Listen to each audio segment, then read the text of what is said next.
कंस को पता चला कृष्ण और बलराम का अवतार व्रज में हो चुका है।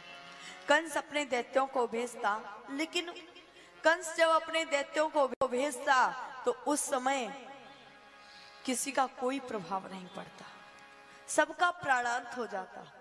तो कंस ने पूछा नारद बाबा से कि ऐसा क्या कारण है, ऐसा कारण क्या है कि कृष्ण का प्राणांत नहीं होता। इतने बलवान बलवान मेरे दैत्य जाते हैं परंतु फिर भी कृष्ण का प्राणांत नहीं होता, इसका कारण क्या है। तब कंस को पता चला, किसी ने कहा, बोले कृष्ण की एक शक्ति है, कृष्ण की एक शक्ति है, हर व्यक्ति की पावर होती है और यदि उस पावर को आप उस व्यक्ति से हटा दो तो वो व्यक्ति जीते जी मर जाता है। बोले वैसे ही कृष्ण की भी एक शक्ति है और अगर वो शक्ति हट गई, अगर वो शक्ति हट गई तो कृष्ण का प्राणांत हो जाएगा। बोले ऐसी कौन सी शक्ति है, ऐसी कौन सी शक्ति वो कृष्ण के पास में है।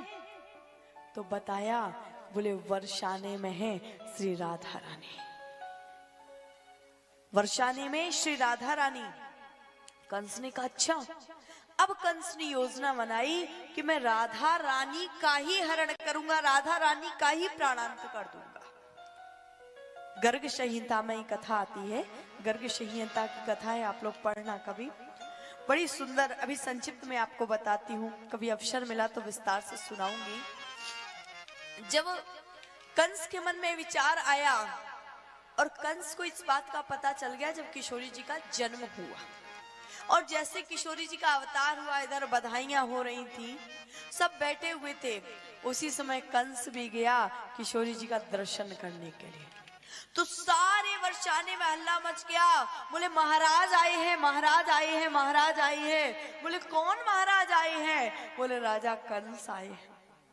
अब लोगों ने कहा कंस तो कंस ही है भाई, लोगों ने कहा ना जाने कहा होवे कोई, काहे को आए हैं यहाँ पर।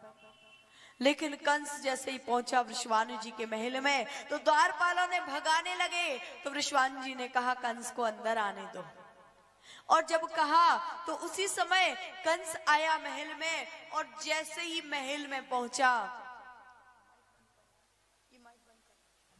जैसे ही महल में पहुंचा कंस और महल में जाकर के जो किशोरी जी का दर्शन किया, किशोरी जी के नैनों में जो इसके नैन फंसे, कौन कहे जी, जो मारने गया था, जो मारने क्या कहो मरने गया था, वो ही तर गया।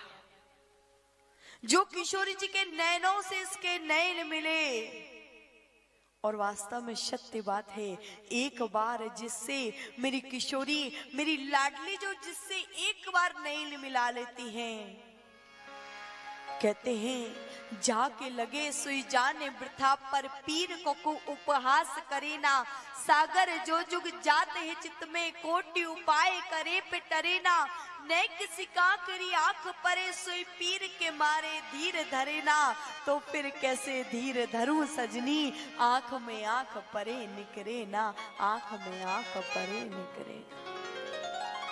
जो किशोरी जी के नैनों में नैन मिले और कंस ने सोचा इनका पाम पकड़ूंगा और पाम पकड़ करके सीधा मथुरा लेकर के जाऊंगा, और कंस ने जैसे किशोरी जी के चरण को स्पर्श किया, अब सोचो जिसने किशोरी जी के चरण को स्पर्श कर लिया, जिसके श्रीअंग के स्पर्श को दुनिया तरसती है, और जिसने किशोरी जी के श्रीअंग को स्पर्श कर लिया, स्पर्श करते ही जब तक इसके मन में भाव आया तब तक तो किशोरी जी ने इसको दर्शन दिया, लेकिन जहां ही विचार आया अरे मैं तो मारने आया था, उसी समय किशोरी जी ने अपने पाम को ऐसे पीछे की ओर खींचा कि किशोरी जी का पाम पीछे खींचा और कंस वहां से सीधा मथुरा नगरी में जाकर के गिरा। उस समय समझ गया कि कृष्ण को मारना मेरे बस का काम नहीं है, पर हाँ मैं कृष्ण को नहीं मार सकता, पर कृष्ण के हाथों में तो तर सकता हूँ।